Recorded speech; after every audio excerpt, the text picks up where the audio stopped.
बाहरली ठंड है पर जरूरी थोड़ा भी अंदर भी बंदे ते ठंड पैगी हो। जिन्हां ने तड़फना उन्होंने पोह दी ठंड विच भी उन्होंने अग ही लगी रहनी। ते हुण अग उही अग थोड़ा है।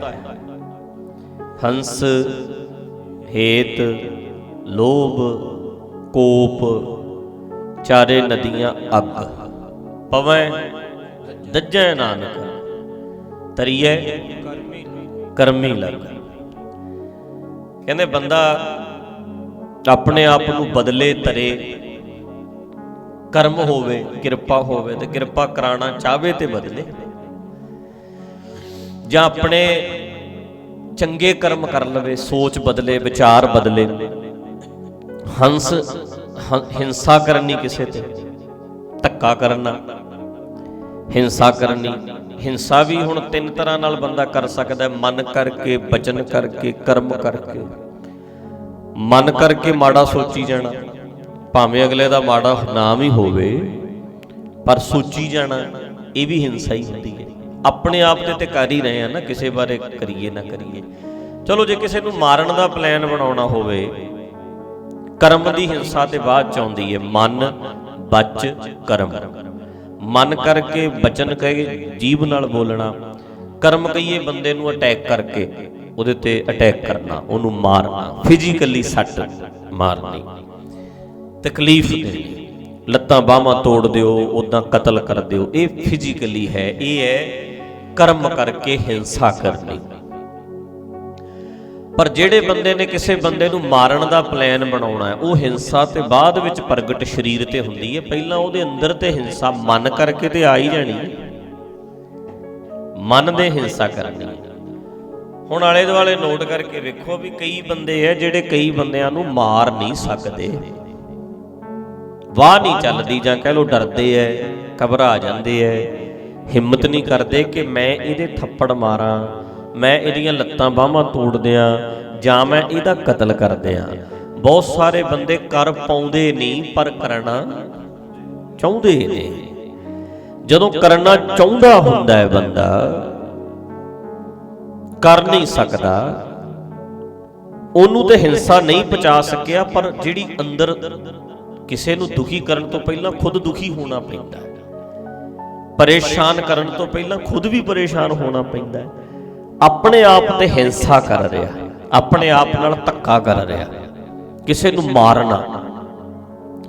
नाल एक गल पक्की है, किसी नूं मारना किसी मसले दा हल नहीं हुंदा। किसी मसले दा किसी नूं मारन नाल हल नहीं हुंदा। सोच थोड़ा मरदी है, विचारधारा थोड़ा मरदी है। चलो वखरे चैप्टर ने। मन करके हिंसा करनी, बचन करके जीभ नाल बोलना ते जां फिर कम करके फिजिकली अटैक करना। हुण हंस ये भी एक तरह नाल अग है, हिंसा। हेत कहंदे है मोह, पंकज मोह पग नहीं चल है, चिक्कड़ भी इहनूं दस्सिया ते ये अग भी है। हुण मोह दी अग्नि ऐसी कईयां दे अंदर प्रचंड हुंदी है ते वो की है कि हर वेले लालच, आ भी इत्थों भी इकट्ठा कर लो, आ भी इकट्ठा कर लो। अपने बच्चियां तो बिना परिवार तो बिना उन्हां नूं कुछ नहीं दिसदा हुंदा। मोह दे विच फसिया होया है। ये भी अग है जिहड़ी अंदर ही अंदर बंदे नूं साड़दी है। होना चाहिए पर बैलेंस लिमिट विच होना चाहिए ना, लिमिट विच होना चाहिए। हंस हेत फिर लोभ, लोभी हो जाना ये भी अग है। लोभी बने रहना हर वेले, होर इकट्ठा कर लो, होर इकट्ठा कर लो। मतलब ये है जिवें हुण मन लो कह लो कि माया पैसा, पैसा जिहड़ा है एक सुख है।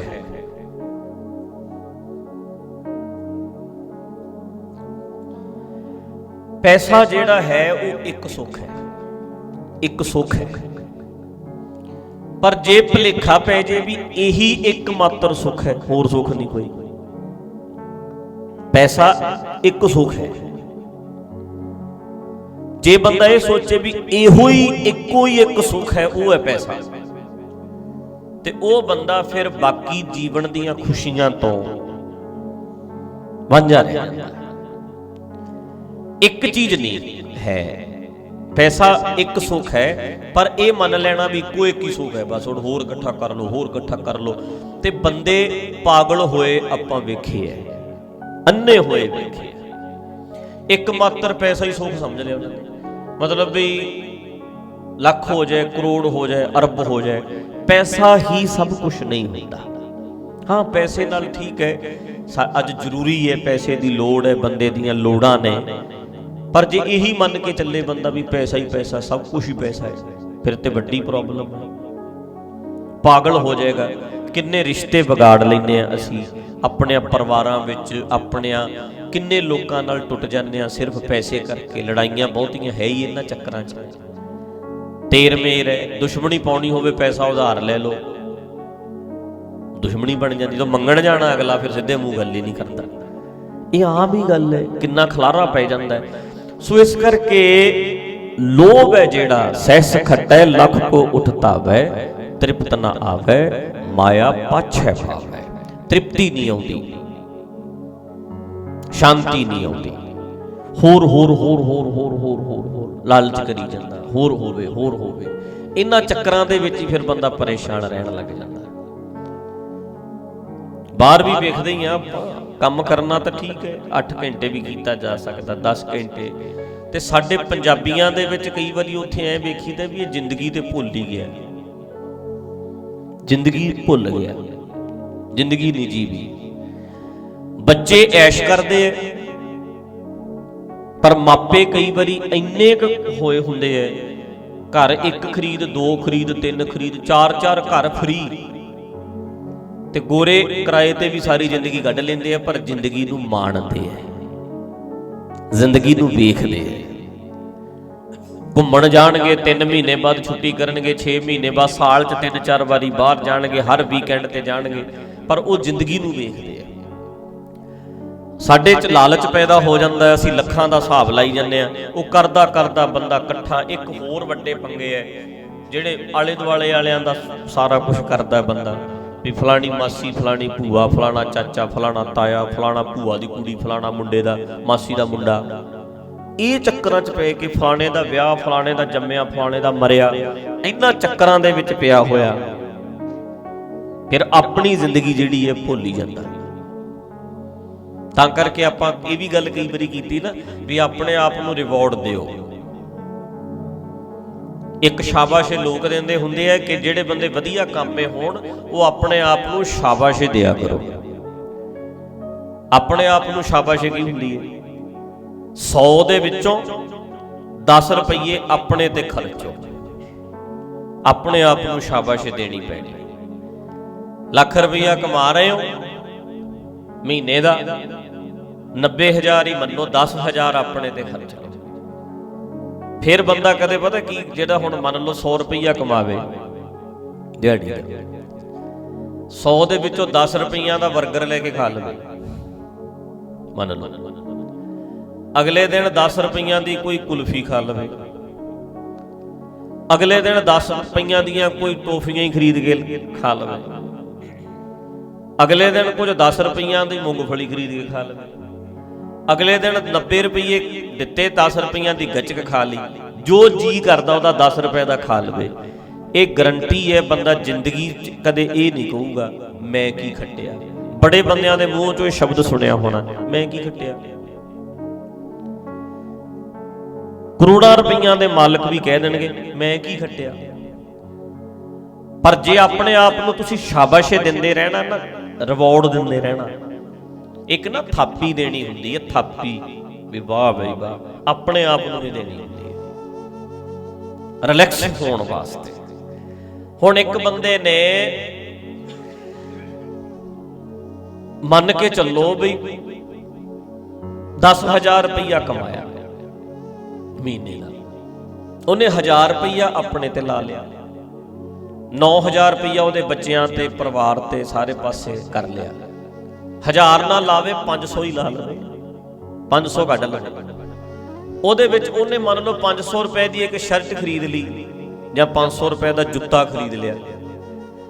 ਹੁਣ ਉਹਨੇ ਜੁੱਤਾ ਚਾਅ ਨਾਲ ਹਫ਼ਤਾ ਕਿਤੇ ਉਹਦਾ ਇਸ ਕਰਕੇ ਲੰਘ ਜਾਣਾ ਵੀ ਨਵਾਂ ਪਾਇਆ, ਤੇ ਅਗਲੇ ਮਹੀਨੇ 2 ਹਫ਼ਤੇ ਵਿਚਾਲੇ ਨੋਰਮਲ ਲੰਘਣਗੇ, ਅਗਲੇ ਹਫ਼ਤੇ 'ਚ ਫਿਰ ਮਨ 'ਚ ਇਹ ਆ ਲੈਣਾ ਵੀ ਹੁਣ 500 ਦਾ ਮੈਂ ਹੁਣ ਨਵੀਂ ਚੀਜ਼ ਕਿਹੜੀ ਖਰੀਦਣੀ ਹੈ। ਉਹਦਾ ਏਦਾਂ ਹੀ ਨਿਕਲ ਜਾਂਦਾ ਟਾਈਮ। ਆਪਣੇ ਆਪ ਨੂੰ ਰਿਵਾਰਡ ਦੇਣਾ ਬੜਾ ਜ਼ਰੂਰੀ ਹੈ। ਜਿਹੜਾ ਨਾ ਇਹ ਲੱਗਾ ਰਵੇ, ਕਰਦਾ ਰਹਿੰਦਾ, ਫਿਰ ਉਤਸ਼ਾਹ ਰਹਿੰਦਾ। ਜਦੋਂ ਨਾ ਕਿਸੇ ਡੌਗੀ ਨੂੰ ਸਿਖਾਇਆ ਜਾਂਦਾ, ਕੁੱਤੇ ਨੂੰ ਸਿਖਾਉਂਦੇ ਆ, ਬਾਂਦਰ ਨੂੰ ਸਿਖਾਉਂਦੇ ਆ, ਜਦੋਂ ਵੀ ਕਿਸੇ ਜਾਨਵਰ ਨੂੰ ਸਿਖਾਉਂਦੇ ਆ, ਹੱਥ ਵਿੱਚ ਬਿਸਕਿਟ ਫੜ ਲੈਂਦੇ ਆ ਛੋਟਾ ਜਿਹਾ, ਤੇ ਉਹਨੂੰ ਕਹਿਣਗੇ ਆਹ ਕੰਮ ਕਰ। ਉਹ ਕਰਦਾ ਨਹੀਂ, ਉਹਨੂੰ ਬਾਰ-ਬਾਰ ਕਰਾਉਣਗੇ। ਜਦੋਂ ਉਹ ਕਰਦਾ ਹੈ, ਥੋੜੀ ਜਿਹੀ ਵਿਸਲ ਹੈ ਕਰਕੇ, ਜਦੋਂ ਉਹ ਕਰਦਾ ਹੈ ਉਸ ਵੇਲੇ ਉਹਨੂੰ ਉਹ ਥੋੜਾ ਜਿਹਾ ਖਵਾ ਦੇਣਾ, ਉਹਨੂੰ ਸ਼ਾਬਾਸ਼ੇ ਦੇ ਦੇਣੀ ਵੀ ਕਰ ਲਿਆ, ਵਾਹ। ਉਹ ਕੁੱਤਾ ਦੂਜੀ ਵਾਰੀ ਫੇਰ ਨਹੀਂ ਕਰਦਾ, ਉਹਨੂੰ ਫੇਰ ਕਰ ਜਦੋਂ ਕਰ ਲੈਂਦਾ ਉਹਨੂੰ ਫੇਰ ਥੋੜਾ ਜਿਹਾ ਖਵਾ ਦਿੰਦੇ ਨੇ। ਬਸ ਫਿਰ ਤੀਜੀ ਚੌਥੀ ਵਾਰੀ ਉਹ ਆਪੇ ਸਿੱਖ ਜਾਂਦਾ। ਉਹਨੂੰ ਪਤਾ ਵੀ ਜੇ ਖਾਣਾ ਹੈ ਤੇ ਪਹਿਲਾਂ ਆ ਮੈਨੂੰ ਕੰਮ ਕਰਨਾ ਪੈਣਾ। ਉਹਨੂੰ ਕੁੱਤੇ ਨੂੰ ਸਿਖਾਓ ਸਿੱਟ, ਬੈਠਦਾ ਨਹੀਂ, ਸਿੱਟ ਕਹਿੰਦੇ। ਜਦੋਂ ਹੀ ਬਹਿ ਗਿਆ ਉਦੋਂ ਹੀ ਖਵਾ ਦਿਓ। ਉਹਨੂੰ ਪਤਾ ਲੱਗ ਜਾਂਦਾ ਵੀ ਬੈਠਾਂਗਾ ਫਿਰ ਮੈਨੂੰ ਖਾਣ ਨੂੰ ਮਿਲੂਗਾ। ਉਹਦੇ ਚੱਕਰ 'ਚ ਉਹ ਸਾਰਾ ਕੁਝ ਸਿੱਖ ਜਾਂਦਾ। ਨੋਟ ਕਰਕੇ ਵੇਖ ਲਓ ਤੁਸੀਂ ਨਾ, ਇੱਕ ਪਲਾਨ ਬਣਾਓ ਕਿ ਅਗਲੇ ਹਫ਼ਤੇ ਸ਼ਿਮਲੇ ਘੁੰਮਣ ਜਾਣਾ। ਆਹ ਹਫ਼ਤਾ ਲੰਘ ਕਦੋਂ ਜਾਊ ਪਤਾ ਹੀ ਨਹੀਂ ਲੱਗਦਾ, ਚਾਹ 'ਚ ਹੀ ਲੰਘ ਜਾਣਾ। ਮਹੀਨੇ ਬਾਅਦ ਗੋਆ ਜਾਣ ਦਾ ਪਲਾਨ ਬਣਾ ਲਓ ਵੀ ਮਹੀਨੇ ਬਾਅਦ ਗੋਆ ਜਾਵਾਂਗੇ, ਤੇ ਮਹੀਨਾ ਕਦੋਂ ਲੰਘ ਜੂ ਪਤਾ ਹੀ ਨਹੀਂ ਲੱਗਦਾ। 3 ਮਹੀਨਿਆਂ ਬਾਅਦ ਦੁਬਈ ਜਾਵਾਂਗੇ, 3 ਮਹੀਨਿਆਂ ਬਾਅਦ ਜਾਣਾ ਨਾਲੇ, ਤੇ 3 ਮਹੀਨੇ ਕਦੋਂ ਲੰਘ ਜਾਣਗੇ ਪਤਾ ਹੀ ਨਹੀਂ ਲੱਗਦਾ। ਹੁਣ ਇਹ ਤੇ ਮੈਂ ਗੱਲ ਕਰ ਰਿਹਾ ਦੁਬਈ ਦੀ ਜਾਂ ਗੋਆ ਦੀ ਜਾਂ ਸ਼ਿਮਲੇ ਦੀ। ਸਾਡੇ ਵਾਲੇ ਜਿਹੜੇ ਆਪਾਂ ਛੋਟਾ ਜਿਹਾ ਵੀ ਪਲਾਨ ਕਰਕੇ ਰੱਖੀਏ ਨਾ ਵੀ ਅਗਲੇ ਹਫ਼ਤੇ ਆਪਾਂ ਬਾਹਰ ਕਿਤੇ ਸਾਰੇ ਪਰਿਵਾਰ ਦੇ ਨਾਲ ਰੋਟੀ ਖਾ ਕੇ ਆਵਾਂਗੇ, ਰੈਸਟੋਰੈਂਟ 'ਚ ਚੱਲਾਂਗੇ ਜਾਂ ਪੀਜ਼ਾ ਹੀ ਖਾ ਆਵਾਂਗੇ, ਮਤਲਬ ਕੁਛ ਨਾ ਕੁਛ ਆਊਟਿੰਗ ਹੋ ਜਾਏਗੀ। ਉਹਦੇ ਨਾਲ ਤੁਹਾਨੂੰ ਇੱਕ ਚਾਅ ਬਣਿਆ ਰਹਿੰਦਾ ਵੀ ਅਗਲਾ ਐਤਵਾਰ ਫੇਰ ਆਉਣ ਵਾਲਾ, ਅਗਲਾ ਐਤਵਾਰ ਫੇਰ ਆਉਣ ਵਾਲਾ। ਬੱਚਿਆਂ ਨੇ ਇਹੀ ਵੇਟ ਕਰੀ ਜਾਣਾ ਵੀ ਕਦੋਂ ਐਤਵਾਰ ਆਊ, ਕਦੋਂ ਚੱਲਾਂਗੇ। 15 ਦਿਨਾਂ ਬਾਅਦ ਰੱਖ ਲਓ ਇੱਕ ਦਿਨ। ਹੁਣ ਸਾਡੇ ਵਾਲੇ ਮਿੰਟ ਵਿੱਚ ਗੱਲ ਇੱਧਰ ਨੂੰ ਲੈ ਜਾਣਗੇ। ਹੁਣ ਕਹਿਣਗੇ ਅੱਛਾ ਪੀਜ਼ਾ ਰੋਜ਼ ਖਾਇਆ ਕਰਾਂਗੇ, ਇਹ ਤੇ ਫਿਰ ਰੋਜ਼ ਹੀ ਜਾਇਆ ਕਰਾਂਗੇ। ਇਹ ਨਹੀਂ ਹੁੰਦਾ। ਮਤਲਬ ਇਹਦਾ ਇਹ ਨਹੀਂ ਹੈ ਵੀ ਤੁਸੀਂ ਉੱਜੜਨਾ। ਮੈਂ ਉੱਜੜਨ ਦੀ ਗੱਲ ਨਹੀਂ ਕਰ ਰਿਹਾ, ਮੈਂ ਕਹਿ ਰਿਹਾ ਆਪਣੇ ਆਪ ਨੂੰ ਉਤਸ਼ਾਹਿਤ ਕਰਨ ਦੀ, ਆਪਣੇ ਆਪ ਨੂੰ ਸ਼ਾਬਾਸ਼ ਦੇਣ ਦੀ। ਮੈਂ ਕਹਿ ਰਿਹਾ ਅਸੀਂ ਐ ਕਿਉਂ ਕਹਿੰਦੇ ਆ ਵੀ ਅੱਕਦੇ ਕਿਉਂ ਹੁੰਨੇ ਆ, ਉਹਦਾ ਕਾਰਨ ਹੈ ਕਿ ਇਹਦੀ ਰਿਕੁਆਇਰਮੈਂਟ ਹੈ, ਪੀਸ ਆਫ ਮਾਈਂਡ ਹੈ ਨਾ, ਜਿਹੜੀ ਇਹਦੀ ਸ਼ਰਤਾਂ ਹੈ ਜਿਹੜੀਆਂ ਪੂਰੀਆਂ ਕਰਨੀਆਂ ਚਾਹੀਦੀਆਂ। ਜਿਵੇਂ ਬੋਡੀ ਨੂੰ ਠੀਕ ਰੱਖਣ ਲਈ ਸ਼ਰਤ ਤੇ ਹੈਗੀ ਹੈ ਵੀ ਇਹਨੂੰ ਹਿਲਾਓ, ਭਜਾਓ, ਦੌੜੋ, ਐਕਸਰਸਾਈਜ਼ ਕਰੋ, ਇਹਦੀ ਸ਼ਰਤ ਹੈ। ਮਾਈਂਡ ਨੂੰ ਵੀ ਰਿਲੈਕਸ ਰੱਖਣਾ ਹੁੰਦਾ, ਇਹਦੀਆਂ ਵੀ ਕੁਝ ਸ਼ਰਤਾਂ ਹੈ ਜਿਹੜੀਆਂ ਪੂਰੀਆਂ ਕਰਨੀਆਂ ਚਾਹੀਦੀਆਂ। ਜਦੋਂ ਉਹ ਪੂਰੀਆਂ ਹੁੰਦੀਆਂ ਫਿਰ ਮਨ ਸ਼ਾਂਤ ਹੋਣ ਲੱਗ ਜਾਂਦਾ, ਇੱਕ ਚਾਅ ਬਣਿਆ ਰਹਿੰਦਾ, ਇੱਕ ਉਤਸ਼ਾਹ ਬਣਿਆ ਰਹਿੰਦਾ। ਛੋਟੀ ਜੀ ਫੈਮਿਲੀ ਹੈ, 4 ਜੀ ਹੈ ਘਰ ਦੇ, ਬਹੁਤੀ ਇਨਕਮ ਨਹੀਂ ਹੈ, ਬਸ ਫਿਰ ਛੋਟਾ ਜਿਹਾ ਪਲਾਨ ਕਰ ਲਓ। ਛੋਟੀ ਇਨਕਮ ਹੈ, ਛੋਟਾ ਜਿਹਾ ਪਲਾਨ ਕਰ ਲਓ। ਵੱਡੀ ਇਨਕਮ ਹੈ, ਵੱਡਾ ਪਲਾਨ ਕਰ ਲਓ। ਬਸ ਜਿੱਦਾਂ ਦੀ ਇਨਕਮ ਹੋਵੇ ਓਡਾ ਕੁ ਪਲਾਨ ਛੋਟਾ ਛੋਟਾ ਕਰਦੇ ਰਹੀਏ, ਆਪਣੇ ਆਪ ਨੂੰ ਰਿਵਾਰਡ ਦਿੰਦੇ ਰਹੋ। ਉਸ ਤੋਂ ਵੀ ਥੱਲੇ ਹੈ, ਫੈਮਿਲੀ ਤੋਂ ਬਿਨਾਂ ਵੀ, ਇਕੱਲੇ ਨੂੰ ਵੀ ਆਪਣੇ ਆਪ ਲਈ ਵੀ ਹਾਂ ਇੰਨਾ ਜਿਹੜਾ ਹੈ ਇਹ ਮੇਰਾ ਹੈ। ਬੰਦਾ ਰਿਊੜੀਆਂ ਹੀ ਲੈ ਕੇ ਖਾ ਲਵੇ, ਗੱਚਕੀ ਖਾ ਲਵੇ, ਪਰ ਜੇ ਉਹਨੇ ਰੋਜ਼ ਆਪਣੇ ਲਈ 5 ਰੁਪਏ 10 ਰੁਪਏ ਖਰਚੇ ਹੈ ਨਾ, ਲਿਖ ਕੇ ਦੇ ਸਕਦਾ ਮੈਂ, ਇਹ ਨਹੀਂ ਕਹੂ ਵੀ ਮੈਂ ਕੀ ਖੱਟਿਆ,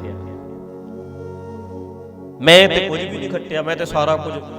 ਏਦਾਂ ਨਹੀਂ, ਆਪਣੇ ਆਪ ਨੂੰ ਟਾਈਮ ਦਿੰਦੇ ਰਹਿਣਾ ਚਾਹੀਦਾ। ਹੁਣ ਅਸੀਂ ਕਹਾਂਗੇ ਫਿਰ ਅਸੀਂ ਤੇ ਉੱਜੜ ਜੀਏ, ਅਸੀਂ ਤੇ ਆਪਣੇ ਆਪ, ਬੰਦਾ ਏਦਾਂ ਨਹੀਂ ਹੁੰਦਾ। ਅਸਲ 'ਚ ਇਹ ਤੁਸੀਂ ਕਰ ਆਪਣੇ ਬੱਚਿਆਂ ਲਈ ਰਹੇ ਹੋ, ਤੁਸੀਂ ਸ਼ਾਂਤ ਰਹੋਗੇ, ਰਿਲੈਕਸ ਰਹੋਗੇ, ਉਨਾ ਹੀ ਤੁਸੀਂ ਬੱਚਿਆਂ ਲਈ ਜ਼ਿਆਦਾ ਟਾਈਮ ਕਰ ਸਕੋਗੇ। ਖੁਸ਼ ਰਹੇਗਾ ਬੰਦਾ, ਕੰਮ ਕਰੇਗਾ। ਹੁਣ ਜਦੋਂ ਖੁਸ਼ ਰਹਿੰਦਾ, ਖੁਸ਼ ਘਰ ਜਾਂਦਾ, ਤੇ ਘਰ ਵਾਲੀ ਵੀ ਵੇਖ ਕੇ ਖੁਸ਼ ਹੋ ਜਾਂਦੀ ਹੈ, ਬੱਚੇ ਵੀ ਵੇਖ ਕੇ ਖੁਸ਼ ਹੋ ਜਾਂਦੇ।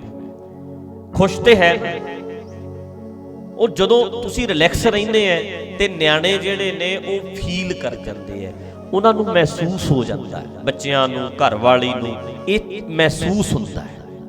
ਤਾਂ ਕਰਕੇ ਇਹ ਬੜਾ ਹੀ ਲਾਜ਼ਮੀ ਹੈ ਕਿ ਅਸੀਂ ਆਪਣੇ ਆਪ ਨੂੰ ਰਿਵਾਰਡ ਦਈਏ, ਆਪਣੇ ਆਪ ਨੂੰ ਥੋੜਾ ਜਿਹਾ ਰਿਲੈਕਸ ਰੱਖੀਏ।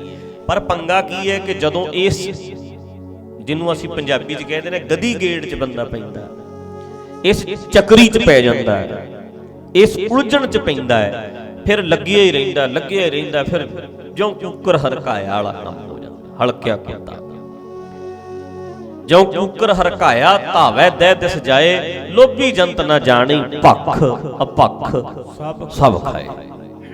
ਫਿਰ ਹਰ ਵੇਲੇ ਇਦਾਂ ਹੀ ਦਿਮਾਗ ਚੱਲੀ ਜਾਂਦਾ, ਇਧਰੋਂ ਕਿਵੇਂ ਆਵੇ, ਇਧਰੋਂ ਕਿਵੇਂ ਆਵੇ, ਐ ਕਿਵੇਂ ਆਵੇ, ਐ ਕਿਵੇਂ ਆਵੇ। ਮੈਂ ਫਿਰ ਕਹਿਣਾ ਚਾਹੁੰਦਾ, ਪੈਸਾ ਇੱਕ ਸੁੱਖ ਹੈ, ਪਰ ਇੱਕ ਮਾਤਰ ਇਹੀ ਸੁੱਖ ਹੈ, ਇਹ ਮੂਰਖਤਾ ਹੈ। ਇਹੀ ਗੱਲਾਂ ਸੁੱਖ ਨਹੀਂ ਹੁੰਦਾ, ਇਹੀ ਸਭ ਕੁਝ ਨਹੀਂ ਹੁੰਦਾ, ਇਹੀ ਨਹੀਂ ਹੁੰਦਾ। ਮਤਲਬ ਇਕੱਠਾ ਕਰ ਲੋ, ਜੋੜ ਲੋ, ਜਿੰਨਾ, ਇਦਾਂ ਨਹੀਂ ਹੁੰਦਾ। ਇਹ ਭੁਲੇਖਾ ਹੈ ਸਾਡੇ ਮਨ ਦਾ, ਰਹਿ ਜਾਂਦਾ ਧਰਿਆ ਧਰਾਇਆ। ਇੱਥੋਂ ਤੋਂ ਲੈ ਕੇ ਨਾ ਪੰਜਾਬ ਤੋਂ ਦਿੱਲੀ ਤੱਕ ਬੰਦੇ ਦੀ ਜ਼ਮੀਨ ਸੀ, ਜੁੜਦਾ ਹੀ ਰਿਹਾ।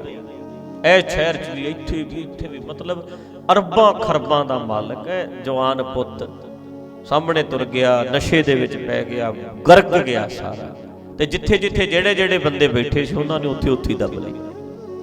ਕਰਦਾ ਰਿਹਾ ਇਕੱਠਾ, ਕੱਖ ਨਹੀਂ ਪ੍ਰਾਪਤ ਹੋ ਸਕਿਆ। ਸੋ ਇਦਾਂ ਬੜੇ ਬੰਦਿਆਂ ਨੇ ਆਪਣੀਆਂ ਜ਼ਿੰਦਗੀਆਂ ਅਜਾਈ ਲਗਾ ਲਈਆਂ। ਹਿੰਸ, ਹੇਤ, ਲੋਭ ਤੇ ਕੋਪ, ਕਹੀਏ ਕ੍ਰੋਧ, ਇਹ ਅੱਗ ਦੀਆਂ ਨਦੀਆਂ ਹੈ। ਕ੍ਰੋਧ ਵੀ, ਗੁੱਸਾ ਵੀ ਅੱਗ ਹੈ।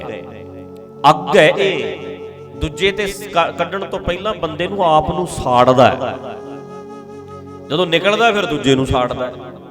ਤੇ ਇਹ ਕਹਿੰਦੇ ਅੱਗ ਹੈ। ਹੰਸ, ਹੇਤ, ਲੋਭ, ਕੋਪ ਚਾਰੇ ਨਦੀਆਂ ਅੱਗ ਪਵੈ ਦੱਜੈ ਨਾਨਕਾ। ਕਹਿੰਦੇ ਜਿਹੜੇ ਪੈ ਰਹੇ ਨੇ ਤੇ ਸੜ ਰਹੇ ਨੇ, ਇਹਦੇ 'ਚ ਸੜੀ ਜਾ ਰਹੇ ਨੇ। ਕਮਾਲ ਹੈ, ਵੇਖੋ, ਇਹ ਅੱਗ ਹੈ ਜਿਹੜੀ ਸਾੜਦੀ ਹੈ, ਦਿਖਦੀ ਨਹੀਂ। ਬੰਦੇ ਦੇ ਅੰਦਰ ਇਹ ਅੱਗ ਬਲਦੀ ਰਹਿੰਦੀ ਹੈ। ਤਾਂ ਕਰਕੇ ਮੈਂ ਗੱਲ ਇੱਥੋਂ ਸ਼ੁਰੂ ਕੀਤੀ ਸੀ ਵੀ ਬਾਹਰ ਅੱਜ ਬਹੁਤ ਜ਼ਿਆਦਾ ਠੰਡ ਹੈ, ਪਰ ਅੰਦਰ ਠੰਡ ਹੈ ਇਹ ਨਹੀਂ ਕਹਿ ਸਕਦੇ। ਇਹ ਤੇ ਛੇੜ ਕੇ ਵੇਖ ਲਓ, ਫਿਰ ਪਤਾ ਲੱਗੂ ਵੀ ਕਿਹਦੇ ਅੰਦਰ ਠੰਡ ਹੈ। ਜਿਸ ਕਿਸੇ ਨਾਲ ਗੱਲ ਕਰਕੇ ਵੇਖੋ, ਮਾੜਾ ਜਿਹਾ ਪਤਾ ਤੇ ਲੱਗੇ ਠੰਡ ਕਿਹੜੀ ਹੈ ਸਾਡੇ 'ਚ। ਸੋ ਇਸ ਕਰਕੇ ਆਪਾਂ ਅੱਗੇ ਵੀ ਗੱਲ ਕਰਦੇ ਹੁੰਦੇ ਵੀ ਨਹਿ ਸੀਤਲੰਗ ਚੰਦਰ ਦੇਵ ਹੈ, ਨਹਿ ਸੀਤਲੰਗ ਬਾਵਨ ਚੰਦਨ ਹੈ, ਨਹਿ ਸੀਤਲੰਗ ਸੀਤ ਰੁਤੇ। ਸਰਦੀ ਦੀ ਰੁੱਤ ਕਹਿੰਦੇ ਇੰਨੀ ਠੰਡੀ ਨਹੀਂ, ਚੰਦਰਮਾ ਦੀ ਰੋਸ਼ਨੀ ਠੰਡੀ ਕਹਿੰਦੇ ਵੀ ਇੰਨੀ ਠੰਡੀ ਨਹੀਂ, ਚੰਦਨ ਕਹਿੰਦੇ ਇਹ ਵੀ ਇੰਨਾ ਠੰਡਾ ਨਹੀਂ। ਨਹਿ ਸੀਤਲੰਗ ਸੀਤ ਰੁਤੇਨ, ਨਾਨਕ ਸੀਤਲੰਗ ਸਾਧ ਸਵੱਜਨ ਹੈ। ਅਸਲ ਸੀਤਲਤਾ ਗੁਣੀ ਲੋਕਾਂ ਦੀ ਸੰਗਤ ਵਿੱਚ ਹੈ। ਸਾਧ ਕਹੀਏ ਸਾਧੇ ਹੋਏ ਬੰਦੇ ਮੀਨਸ ਚੰਡੇ ਹੋਏ ਬੰਦੇ ਮਤਲਬ ਉਸਤਾਦ ਲੋਕ ਮਤਲਬ ਕੋਚ ਨੇ ਜਿਹੜੇ ਚੰਗੀ, ਜਿਹੜੇ ਲੋਕਾਂ ਦੀ ਲਾਈਫ ਸਟਾਈਲ ਬੜਾ ਵਧੀਆ ਹੈ, ਉਹਨਾਂ ਦੀ ਸੰਗਤ ਵਿੱਚ ਜਾ ਕੇ ਸਿੱਖ ਕੇ ਸਾਡਾ ਜੀਵਨ ਬਣਦਾ ਹੈ ਤੇ ਸਾਨੂੰ ਅਸਲ ਪੀਸ ਆਫ ਮਾਈਂਡ ਮਿਲਦਾ ਹੈ। ਮਨ ਦੀ ਅੰਦਰ ਦੀ ਠੰਡ ਪੈ ਜਾਂਦੀ ਹੈ। ਕੱਲ ਤਾਤੀ ਠੰਡਾ ਹਰ ਨਾਮ, ਠੰਡਾ ਕਹਿੰਦੇ ਨਾਮ ਗਿਆਨ, ਜਿਹੜਾ ਮਨ ਨੂੰ ਅੰਦਰ ਨੂੰ ਬੰਦੇ ਨੂੰ ਠੰਡ ਪਾ ਦਿੰਦਾ।